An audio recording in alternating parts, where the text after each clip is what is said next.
Hello everyone, this is your CS parent Karthik. Welcome back to the channel. Class 11 के economics में chapter 1 है scarcity.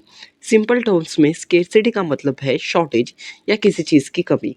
Economics का दूसरा नाम ही है डिसीजन मेकिंग, जो हमें सिखाता है कि लिमिटेड इनकम को ही कैसे यूज़ करके मैक्सिमम सेटिस्फेक्शन पाया जा सकता है।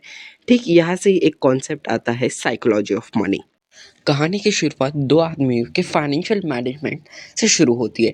जेनिटर जो एक फिलान्थ्रोपिस्ट मतलब जो दूसरों के वेलफेयर के बारे में सोचता हो, और एक इन्वेस्टर था। स्टार्टिंग फेज में उसकी इनकम कम थी, पर over the period of time उसकी वेल्थ बढ़ती चली गई।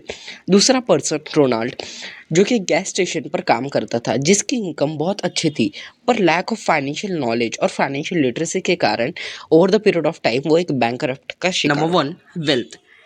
Wealth is what you don't see. People often mistake visible signs of wealth as luxury cars and houses.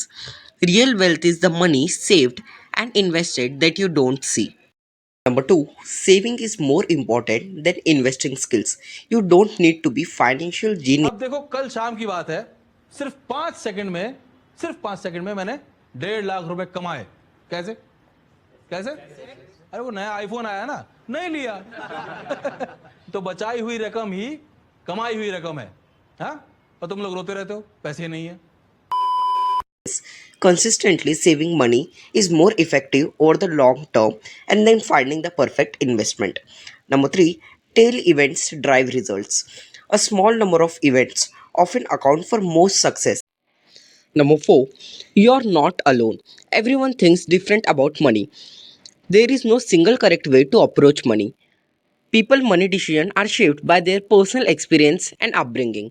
Number 5, getting wealthy and staying wealthy require different skills. Getting rich often involves risk taking, staying rich requires fragility, patience and humility. तो इन भाई साहब को तो जानते ही होंगे, जो कि KBC season 2011 के विनर थे और विनिंग अमाउंट में 5 करोड़ रुपए मिले थे, पर उनकी गलत फाइनेंशियल डिसीजन के कारण आज वो बैंकरप्ट हो चुके हैं और एक टीचर की जॉब करते हैं। तो देखा फाइनेंशियल लिटरेसी कितनी इंपॉर्टेंट है। ऐसे ही नॉलेजेबल कंटेंट देखने के लिए वीडियो लाइक कर दो, शेयर कर दो और कमेंट करो कि कैसे वीडियोस लग रहे हैं, कुछ इम्प्रूवमेंट की ज़रूरत है, और सब्सक्राइब करना मत भूलना। Thank you.